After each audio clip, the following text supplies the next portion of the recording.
여느 집처럼 곤히 잠든 아이를 깨우는 일로 하루를 시작하는 엄마.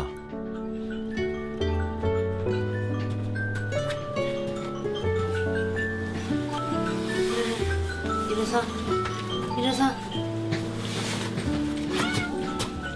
다른 점이 있다면 눈을 뜨자마자 약부터 챙기는 건데요. 벌써 10년 넘게 해온 아침 일상입니다. 경기약이에요. 경기약이요? 예, 예. 경련. 예. 예전에 너무 심해가지고 계속적으로 지금 약을 지어서 처방받아서 먹고 있어요. 몇 년 동안. 한 그때 초등학교 초반기부터 6학년 그때부터 약을 먹기 시작했어요. 약을 먹고 나면 이번엔 기저귀를 교체할 차례. 대소변을 가리지 못하는 견우는 아직도 기저귀를 차고 있는데요. 태어나서 지금까지 단 한 번도 기저귀를 벗지 못한 아들이 엄마는 그저 안쓰럽기만 합니다. 어린 아이처럼 보이는 작은 체구지만 견우의 나이는 올해로 21살. 혼자서 세수도 못하는 어른 아이죠. 견우는 성장이 멈추면서 하체에 온 기형으로 양쪽 다리가 모두 굽은 상태였는데요. 다행히 지금은 수술을 받아서 이렇게나마 조금씩 걸을 수 있게 됐습니다. 다리가 이렇게 무릎을 구부려서 이렇게 걸었거든요. 그래도 다리 수술을 한 상태에 있어요. 그리고 고관절도 이제 계속적으로 지금 이 상태를 지금 신촌 세브란스 병원에 가서 계속적으로 이제 몇 개월마다 아니면 이제 거기서 이제 오라는 진료 보는 날짜를 알려줘서 그때마다 이제 진료 보러 다녀요. 하나부터 열까지 일일이 챙겨줘야 하는 21살 아들. 견우는 2만 명 중 1명만 걸린다는 희귀 난치병인 소토스 증후군을 앓고 있는데요. 지적 장애와 발달 장애가 나타나는 유전 질환으로 평생 대소변을 가리지 못하고 말 한마디 할 수 없습니다. 아들이 말을 못한다고 어릴 때부터 그냥 그런 이렇게 좋으면 까까까까 웃고 그런 의사소통 그 정도밖에 안 돼. 한마디도 못하는 거예요? 예. 엄마는 그래도 하죠? 엄마도 못해요. 엄마도 못해요? 네, 좋다 안 좋다니까 그냥 표정으로 보고 이렇게 해요. 저희가 알아보고 그냥. 향림 씨는 견우의 표정만 봐도 무엇을 원하는지 단박에 알 수 있다는데요. 지금껏 엄마라는 말을 한 번도 듣지 못했지만 이렇게 옆에만 있어준다면 그걸로 충분하다는 엄마입니다. 먹고 자고 씻고 입는 것까지 혼자서는 아무것도 할 수 없는 견우. 그래서 엄마 눈에는 아직도 아기라는데요. 그런 아들 곁을 향림 씨는 하루 24시간 지키고 있습니다.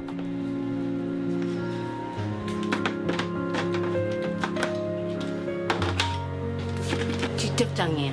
내변변하고 지적장애가 중복돼 있어요. 뇌랑의 발달이 잘 안 돼가지고 멈춰서 되게 된 거예요. 전부금 어머님이 다 보살펴야 되겠네요. 네. 옷 입히는 것도 그러고 다 모든 것 스스로가 안 되니까.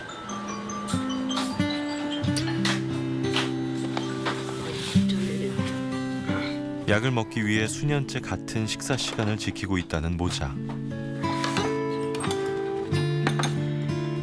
손이 불편한 견우를 위해서 밥에 반찬까지 올려주지만 절대로 입에 넣어주진 않습니다. 이게 엄마만의 철칙이라는데요. 이거 먹어야지.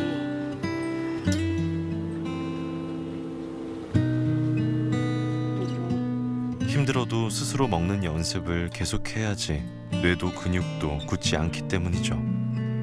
이게 다 견우의 재활을 위한 특급 훈련인 셈입니다.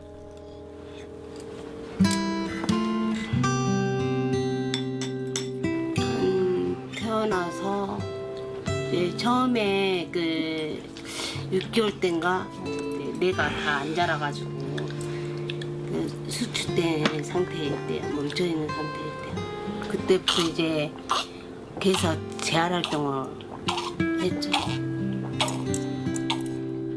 엄마가 아침상을 치우느라 분주한 동안 혼자 있던 견우가 자연스럽게 텔레비전 앞으로 향합니다.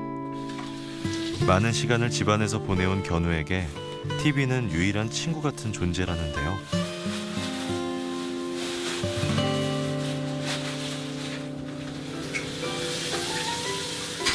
물론 엄마의 폭풍 잔소리도 빠질 수 없죠. 견우 뒤로 앉아. 앉아. 다리 뻗쳐. 다리 펴. TV를 왜 이렇게 높게 다루셨어요?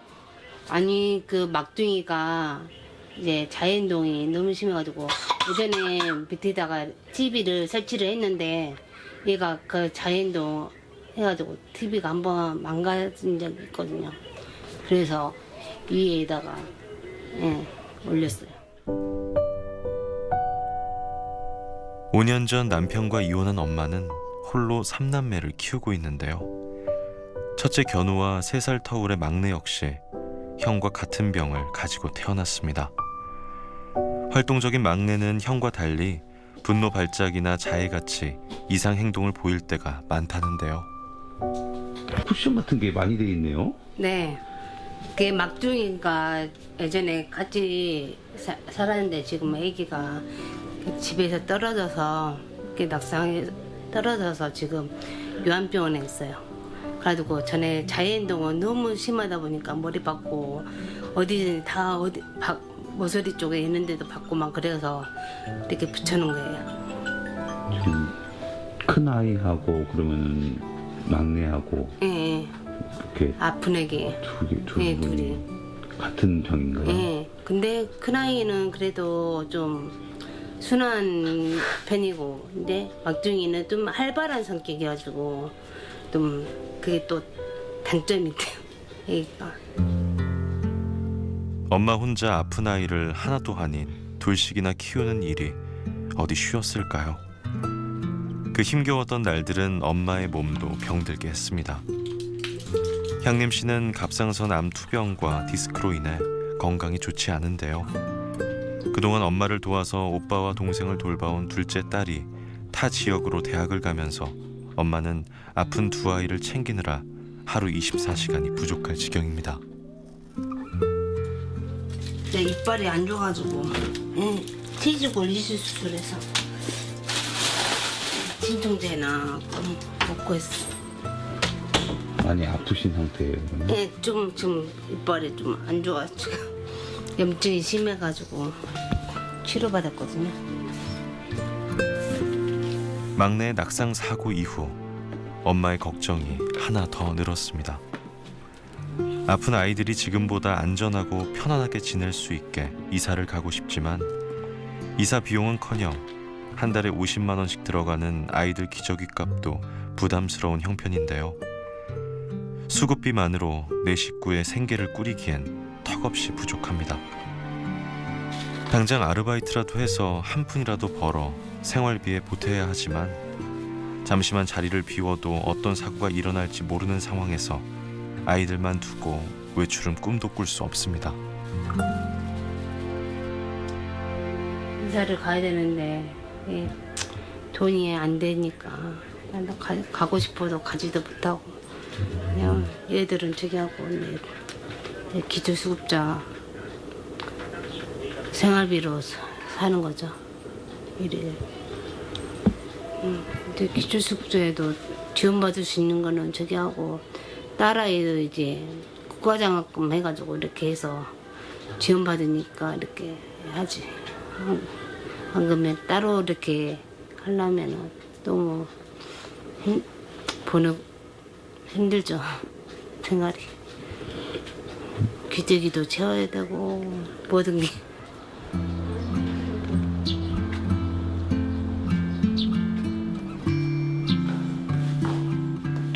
엄마와 견우가 모처럼 집을 나섭니다.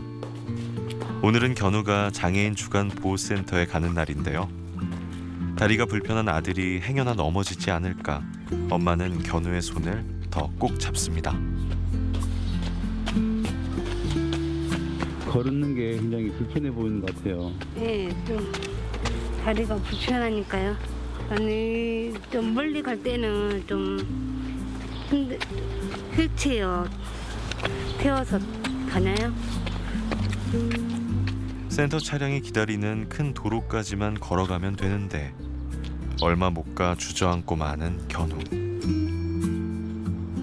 견우야, 힘들었어? 응? 견우한테는 멀지, 그래도.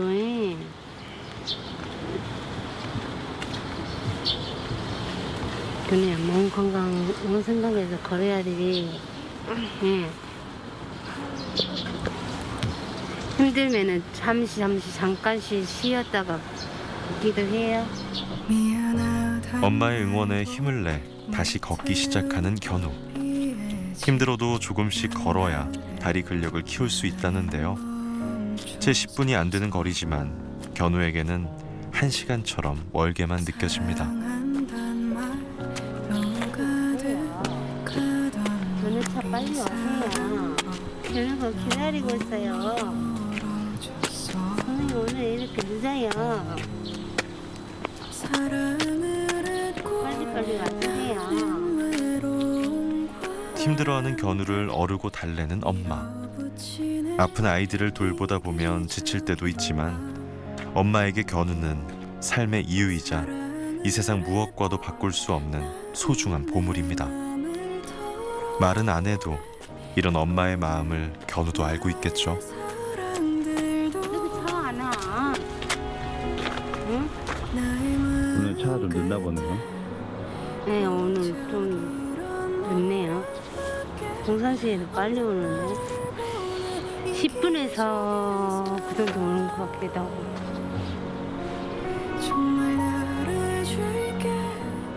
그동안 운동 많이 하겠는데요.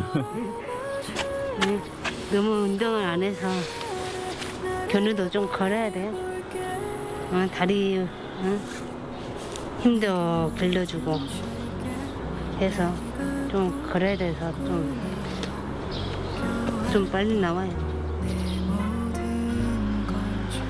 마침내 기다리던 센터 차량이 도착했습니다. 이 시간이 엄마와 견우가 유일하게 떨어져 지내는 시간인데요. 응? 사진 찍어라. 처음엔 울면서 엄마 손을 놓지 않던 견우도 이제 제법 의젓하게 차량에 오릅니다. 견우야, 잘 갔다 와.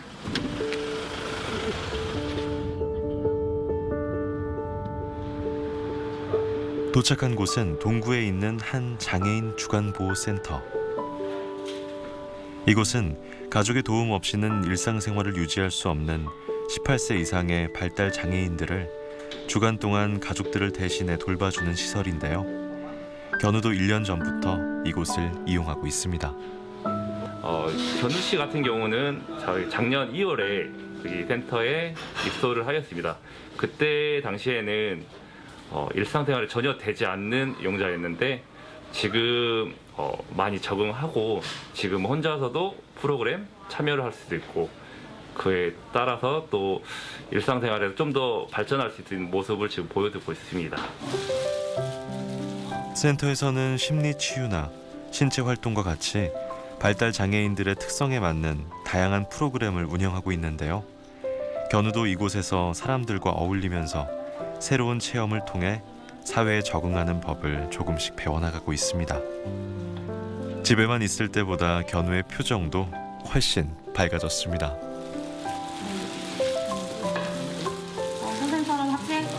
큰 사람. 한번 더 해볼까요? 이렇게 손을 놓고 조물조물. 교훈 씨가 이제 집에서는 할 수 없는 그런 프로그램들을 교훈 씨뿐만 아니고 당연히 이용인들도 할 수 없는 프로그램을 저희가 직접 체험하게 해주면서 이제 즐거워하는 이용인 교훈 씨가 즐거워하는 걸 보면서 저희도 거기에 보람을 느끼고. 네.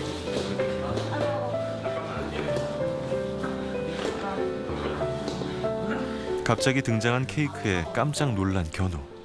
견우의 생일을 축하하기 위해서 센터에서 특별히 준비한 깜짝 생일 파티가 열렸습니다. 오늘 생일이니까 한번 노래 불러주게요. 아직은 어색하고 낯설지만 언젠가는 견우도 이 시간을 즐겁고 행복한 추억으로 떠올릴 수 있길 바랍니다. 자, 케이크 먹게요. 저희도 이제 센터에서 도움 줄 수 있는 부분들이 이제 지원되는 물품들, 이런 물품들을 적극적으로 좀 지원해주고 있고, 좀 짠하고 안타까운 마음도 생겨서 최대한 도와줄 수 있는 방법을 좀 찾고 있는 중입니다. 그 시각 안녕하세요. 견우네 집에는 반가운 손님이 찾아왔습니다. 적십자 봉사활동을 통해서 엄마와 인연을 맺게 된 희정 씨. 막내의 사고 소식을 듣고 한 걸음에 달려와준 고마운 이웃입니다. 선생님 드셔도 상관이 없어요. 네, 감사히 먹겠습니다. 애들은 잘 있죠? 지금 의식은 안전한 의식은 없고 네, 반 혼수만 있어요. 의식이 모든 게 자신의 잘못인 것만 같아서 스스로를 책망해온 엄마. 따뜻한 위로에 다시 용기를 얻습니다. 남편이 전화해봐. 걱정 안 해도 돼요. 뭐 괜찮아겠죠 뭐. 너무 고생을 많이 하고 사니까 항상 얼굴이 좀 어둡잖아요. 힘이 없어 보이고 항상 그러니까 항상 조금 마음에 남아있는 사람이긴 하죠. 왜냐면 저런 사람이 많이 드물거든요. 중증장애인 2명 키우고 있는 다른 엄마 같으면 도망갔을 것 같아요. 진짜 애들이 심했거든요. 힘든 상황에서도 포기하지 않고 아픈 아이들 곁을 지켜온 향림 씨. 엄마는 앞으로도 삼남매의 든든한 버팀목이 되어주고 싶습니다. 앞으로 우리 이렇게 어머니하고 아들 둘하고 딸 하나하고 정말 행복하게 잘 살았으면 정말 도와주면 하여튼 정말 고맙겠습니다. 지금 엄마의 가장 큰 걱정은 뇌출혈 수술 후 요양병원에 입원 중인 막내 요한이의 상태인데요. 기약 없이 쌓여가는 병원비도 걱정입니다.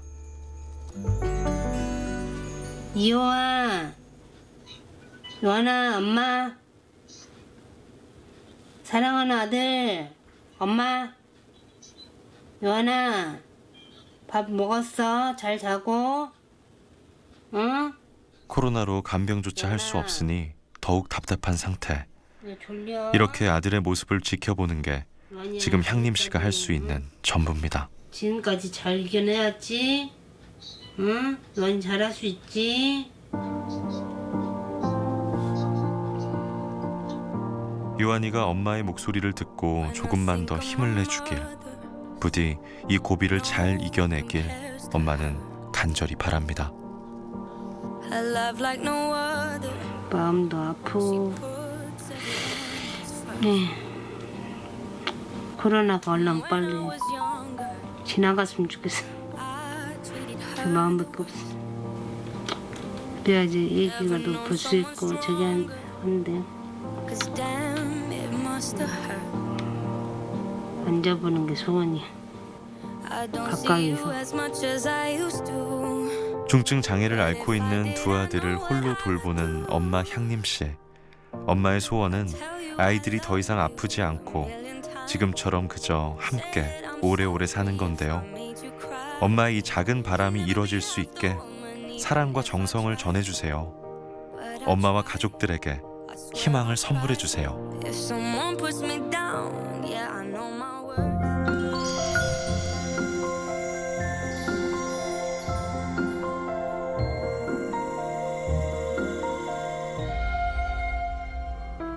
지난 3월 대한적십자사 광주 전남지사에서 아주 특별한 회의가 열렸습니다. 올해도 어김없이 이어지는 희망풍차 나눔 프로젝트를 위한 준비가 한창이었는데요. 3년째를 맞은 코로나 상황에서 어려움을 겪는 소외된 이웃들은 없는지 주변을 더욱 꼼꼼하게 살피기로 했습니다. 작년에도 어려운 시기였는데요. 많은 분들이 후원을 해주셔서 저희가 이제 20가정에게 1억 한 2,700만 원 정도 이렇게 지원을 했습니다. 이제 지원 형태는 뭐 생계 지원이라든지 또 주거 환경을 또 개선을 해주거나 또 의료비를 또 지원하는 그런 활동들로 이렇게 지원을 했습니다. 그리고 저희가 이제 이 방송 이후에 또 추가로 그 뭐 네이버 해피빈이나 이런 모금을 통해서 더 그분들의 어려운 사정을 알리고 또 도움을 받아서 또 진행을 했습니다. 올해도 금년에도 여전히 지금 코로나 때문에 또 어렵고 또 최근에는 뭐 산불이라든지 또 우크라이나 이런 그 위기라든지 이런 여러 가지 재난이 있습니다. 그럼에도 불구하고 또 우리 주변에 어려운 이웃들이 계속해서 발생하고 있기 때문에 올해 또 저희가 가장 어려운 위기 과정들을 발굴해서 시청자 여러분들께 이렇게 알려드리려고 합니다. 많은 관심과 동참을 부탁드립니다.